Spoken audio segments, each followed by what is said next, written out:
રાપર તાલુકાના રામવાવ ગામે સાયારા વાડી વિસ્તારમાં સિંગલ પટ્ટી રોડ પર મીઠાના ઓવરલોડ ડમ્પરો બેફામ દોડતા હોવાથી નાના બાળકોના જીવ પર જોખમ તોડાઈ રહ્યું છે। આ ડમ્પરોના ત્રાસથી બાળકોને શાળાએ જવામાં મોતનો ભય સતાવી રહ્યો છે। આ ગંભીર મુદ્દે રમેશભાઈ પરમાર, ભરતભાઈ બારુપાર, શિક્ષક અલ્તાફભાઈ, રાણોભા જાડેજા અને મહેશભાઈ કોલી સહિત 60 જેટલા જાગૃત નાગરિકો રસ્તા પર ઉતરી આવ્યા હતા। લોકોનો ગંભીર આક્ષેપ છે કે જ્યારે તેમણે જનતા રેડ કરી ડમ્પરો રોક્યા ત્યારે રાપર પોલીસે ડમ્પર ચાલકો પર કાર્યવાહી કરવાને બદલે ઉલટાનું લોકોને જ દબાવવાનો પ્રયાસ કર્યો હતો। ગ્રામજનોએ રોષ વ્યક્ત કરતા કહ્યું હતું કે શું પોલીસ પ્રશાસન ઓવરલોડ ડમ્પરો ચલાવવા માટે છે? પોલીસના ખિસ્સામાં ગાંધીજી નાખી દેવાતા હોવાથી તેઓ જનતાનો અવાજ દબાવી રહ્યા છે। ઓવરલોડ વાહનોથી ગ્રામ્ય માર્ગો તૂટી રહ્યા છે અને વાલીઓ ચિંતામાં મુકાયા છે।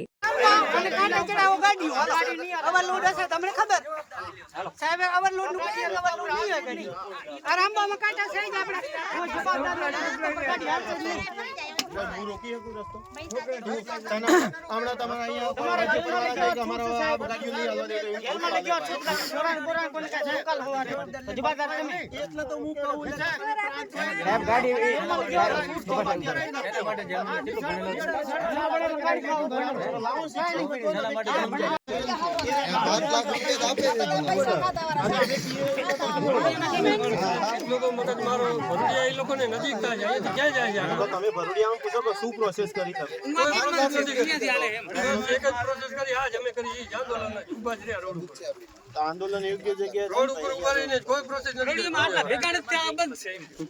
આટલા ભેગા થયા તો હચડી કપ થઈ જાય। ભરડિયામ નથી થયા આટલા ભેગા। ભરડિયામાં રાજકારણ છે ને અમારે જે રાજકારણી છે બધા મળેલા છે।